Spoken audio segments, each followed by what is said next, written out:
আজকের এই যান্ত্রিক যুগে আমরা সবাই একটা অলীক শোকের পেছনে দৌড়াচ্ছি। সকাল থেকে রাত পর্যন্ত আমাদের একটাই চেষ্টা, কিভাবে নিজের ভাগ্যকে বদলানো যায়।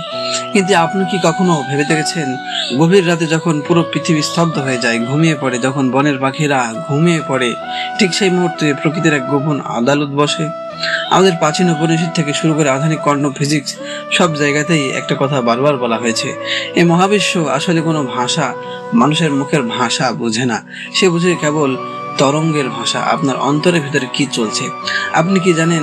রাতে ঘুমানোর ঠিক আগের মাত্র কয়েক মিনিট আপনার আগামী 5 বছরের ভবিষ্যৎ নির্ধারণ করে দিতে পারে। আমরা যখন বিছানায় শুয়ে অবচেতন মনে হারিয়ে যাওয়ার প্রস্তুতি নিই, তখন আমাদের মস্তিষ্ক থিটা তরঙ্গে প্রবেশ করে, যা সরাসরি মহাবিশ্বের শক্তির সাথে যুক্ত থাকে। আজ আমরা প্রকৃতির এমন এক গোপন মনস্তাত্ত্বিক নিয়ম এবং 3টি বিশেষ সংকেত নিয়ে কথা বলবো, যা প্রতিদিন রাত্রে মাত্র 11 বার নিজের ভিতরে প্রতিধ্বনি করলে আপনার জীবনের প্রতিটি বন্ধ দরজা একে একে খুলতে শুরু করবে।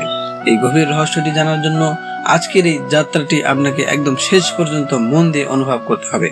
তো বন্ধুরা, চলুন আজকে আমরা এই বিষয়টি শুরু করি। এই গভীর মনস্তাত্ত্বিক বোঝার আগে চলুন আমাদের প্রাকৃতির বুক থেকে উঠে আসা এক অদ্ভুত সত্যের মুখোমুখি করি। এক পাহাড়ের পদদেশে এক তরুণী মৃৎশিল্পী বাস করত, যে মাটির খুব সুন্দর সুন্দর পাত্র তৈরি করত। কিন্তু কোনো এক অজানা কারণে তার পাত্রগুলো বাজারে গিয়েই ভেঙে যেত, বা কেউ পছন্দও করতো না। দিনের পর দিন লোকসান হতো। তরুণটি একদম হতাশ হয়ে পড়ল। সে ভাবতো তার হাতটাই হয়তো অপায়া, তার ভাগ্যটাই হয়তো নষ্ট। কিন্তু একদিন এক বৃদ্ধ সন্ন্যাসীর কুঠিরে এলেন। সন্ন্যাসী তরুণীটির কাজ গভীর মনোযোগ দিয়ে লক্ষ্য করলেন এবং বললেন, হে যুবক, তোমার চাকার ঘরণীতে কোনো ভুল নেই, তোমার মাটিতেও কোনো থাম নেই, ভুল নেই। ভুল আছে তোমার মনের ভিতরে। তুমি যখন প্রতি রাতে ঘুমাতে যাও, তখন তুমি মনে মনে ভাবো তোমার পাত্রগুলো কাল ভেঙে যাবে।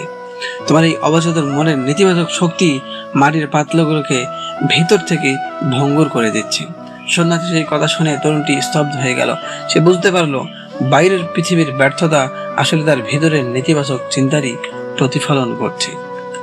এই মৃৎশিল্পীর ঘটনা আমাদের সবার জীবনের এক নির্মম বাস্তব। আমরা সারাদিন যতই খাটি না কেন, ঘুমানোর আগে যদি মনের ভিতরে এক রাশ হতাশা, ক্ষোভ আর ব্যর্থতার বিষাক্ত ধোঁয়া নিয়ে বিছানায় যায়, তবে আমাদের চারপাশের পরিস্থিতি ঠিক তেমনি ভঙ্গুর হতে শুরু করে। বিজ্ঞান বলে, মানুষের অবচেতন মন বা সাবকনসিয়াস মাইন্ড হলো একটি উর্বর জমির মতো। আপনি সেখানে ভালো বীজের চাষ করছেন নাকি আগাছা জন্ম দিচ্ছেন, সেটা সম্পূর্ণ আপনার রাতের অভ্যাসের উপর নির্ভর করে। আমরা যখন কোনো শব্দকে বারবার উচ্চারণ করি, বিশেষ করে রাতে ঘুমানোর ঠিক আগের 10 মিনিটে, তখন সেই শব্দগুলো কেবল ধ্বনি থাকে না, সেগুলো একটা তীব্র আকর্ষণের শক্তিতে রূপান্তরিত হয়। মনে রাখবেন, একটি শান্ত নদীর বুকে যেমন একটা ছোট পাথর ফেললে তার তরঙ্গ পুরো নদীর প্রান্তে ছড়িয়ে পড়ে, ঠিক তেমনি রাতের নিস্তব্ধতায় আপনার মন থেকে বের হওয়া প্রতিটি চিন্তা পুরো মহাবিশ্বে ছড়িয়ে যায়। আপনি যদি অভাবের কথা ভাবেন, তবে মহাবিশ্ব আপনার জীবনে অভাবের সৃষ্টি করবে। আর আপনি যদি পূর্ণতা এবং শক্তির বার্তা পাঠাতে পারেন, তবে আপনার ভাগ্য বাধ্য হবে সেই অনুযায়ী নিজেকে বদলে নিতে। এই বৈজ্ঞানিক এবং আধ্যাত্মিক সত্যকে আরো গভীরে গিয়ে বোঝার জন্য চলুন আমরা মাঝের আর একটি রূপক গল্প শুনে নিই। এক বিশাল মরুভূমির প্রান্তে এক যাযাবর বসবাস করত। তার কাছে একটা ছোট্ট খেজুর গাছ ছিল, যেটা মাটিতে থাকতো কিন্তু কোনো ফল আসতো না। যাযাবর প্রতিদিন ভাবতো, মরুভূমির এই তপ্ত বালুতে হয়তো কোনো মিষ্টি ফল সম্ভবই না।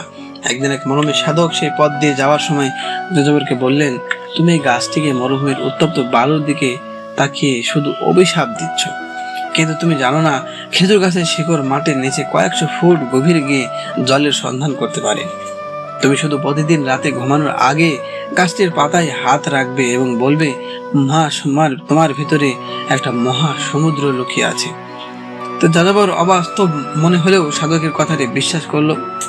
সে প্রতি রাতে ঘুমানোর আগে গাছটিকে পরম ভালোবাসায় স্পর্শ করে তার ভিতরের শক্তির কথা মনে করে দিত। অবিশ্বাস্যভাবে মাত্র কয়েক মাসের মধ্যে সেই রুক্ষ মরুভূমির বুকেও গাছটি মিষ্টি ও রসালো খেজুরে ভরে উঠল। আমাদের মনেও ঠিক সেই খেজুর গাছের মতো, যার শিকড় মহাবিশ্বের অনন্ত শক্তির উৎসের সাথে কিন্তু যুক্ত হয়ে আছে। এখন প্রশ্ন হলো, সেই যাযাবরের মতো আমরা আমাদের মনের গভীরে কোন 3টি জাদুকারী শব্দের জল সিঞ্চন করব। সেই 3টি শব্দ কোনো সাধারণ শব্দ নয়, সেগুলো হলো কৃতজ্ঞতা, বিমুক্তি এবং মহাজাগতিক প্রেম। যখন আমরা প্রথম শব্দ কৃতজ্ঞতা উচ্চারণ করি, তখন আমরা প্রকৃতির কাছে এটা স্বীকার করি যে আমাদের যা কিছু আছে তা নিয়ে আমরা আনন্দিত এবং খুশি। আপনি যখন নিজের শ্বাস প্রশ্বাস, আপনার মাথার উপরের ছাদ আর আপনার সুস্থতার জন্য কৃতজ্ঞতা জানাবেন, তখন প্রকৃতির প্রাচুর্যের দরজা আপনার জন্য খুলে যাবে। দ্বিতীয় শব্দ হলো বিমুক্তি বা মুক্ত করে দেওয়া। সারাদিন চলার পথে আমাদের মনে যে হিংসা, ক্ষোভ, অপমান বা গ্লানি জমে উঠে, সেগুলোকে যদি আমরা রাতের বেলা ঝেড়ে ফেলে না দিই, তবে আমাদের মন ভারী হয়ে থাকে। ঘুমানোর আগে নিজেকে এবং নিজের অতীতকে সম্পূর্ণ মুক্ত করে দিয়ে যখন আপনি শব্দটি শক্তি অনুভব করবেন, তখন আপনার মনের ভিতরের সমস্ত মানসিক ব্লকগুলো ভেঙে যাবে। আর শেষ শব্দটি হলো মহাজাগতিক প্রেম। এটি কোনো সাধারণ মোহ নয়, এটি হলো প্রকৃতির প্রতিটি কোণার সাথে নিজের আত্মাকে মিলিয়ে নেওয়া এক পরম অনুভূতি। মহাজাগতিক প্রেম হলো আপনাকে ভাবতে হবে যে আমি ব্রহ্মাণ্ডের সমস্ত কিছুর সঙ্গে আমি যুক্ত, আলাদা নই। এই পরম অনুভূতি, এই 3টি শব্দ যখন রাতে আপনার ঠোঁটে, গলে, আপনার অবচেতন মনে প্রবেশ করবে, তখন আপনার চারপাশে এক অভদ্র ইতিবাচক বলয় তৈরি হয়। ভিডিওর এই অন্তিম লগ্নে এসে আমাদের এখন শিখতে হবে এই 3টি শক্তির সঠিক প্রয়োগ এবং এর থেকে আমাদের জীবনের পরম শিক্ষা। আজ থেকে প্রতি রাতে যখন আপনি বিছানায় শুতে যাবেন, তখন আপনার চারপাশের সমস্ত আলো নিভিয়ে দেবেন। বাইরে বাতাসের মৃদু শব্দ কিংবা রাতের ঝিঝি পোকার ডাককে অনুভব করার চেষ্টা করবেন। চোখ দুটি বন্ধ করে বুক ভরে একটা দীর্ঘ শ্বাস নেবেন এবং ধীরে ধীরে তা ছেড়ে দেবেন। যখন আপনার মন একদম শান্ত হয়ে আসবে, তখন প্রথম শব্দ কৃতজ্ঞতা আপনার মনের মণিকঠায় 11 বার প্রতিধ্বনি করবেন। অনুভব করবেন যে প্রকৃতির প্রতিটি নিয়মের প্রতি আপনি আস্থাশীল। এরপর অত্যন্ত মৃদু স্বরে 11 বার বিমুক্তি শব্দটি উচ্চারণ করবেন এবং ভাববেন যে আপনি আপনার অতীতের সমস্ত ব্যর্থতা এবং মানসিক বোঝাকে চিরতরে মুক্ত করে দিলেন। সবশেষে যে সূত্রটি আপনার পুরো সত্তা জুড়ে 11 বার মহাজাগতিক প্রেম শব্দটির কম্পন তৈরি করবেন।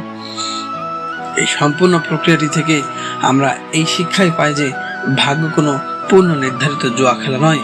ভাগ্য হলো আমাদের প্রতিদিনের রাতের ভাবনার এবং জীবন্ত ফসল। আমরা যদি প্রতিদিন রাতে আমাদের অবচেতন মনকে এই 3টি শব্দের আলো দিয়ে জাগিয়ে তুলতে পারি, তবে আমাদের জীবনে যে কোনো অসম্ভব সম্ভব হয়ে উঠবে। কোনো পুরনো বা পুনরাবৃত্তিমূলক চিন্তা ছাড়াই প্রতি রাতে এই নতুন চেতনার উন্মেষ আপনার জীবনকে এক অনন্য এবং সফলতার শিখরে নিয়ে যাবে। তো বন্ধুরা, ভিডিওটা যদি আপনার অন্তরের ভিতরে সামান্য নাড়া দিয়ে থাকে, তাহলে লাইক, কমেন্ট করুন এবং কমেন্টে লিখুন আমি আজকে থেকেই শুরু করলাম, এবং শেয়ার করে অন্যদেরকেও জাগিয়ে তুলুন। আমি আপনার জন্য প্রার্থনা করছি। আপনার জয় অবশ্যম্ভাবী। নমস্কার।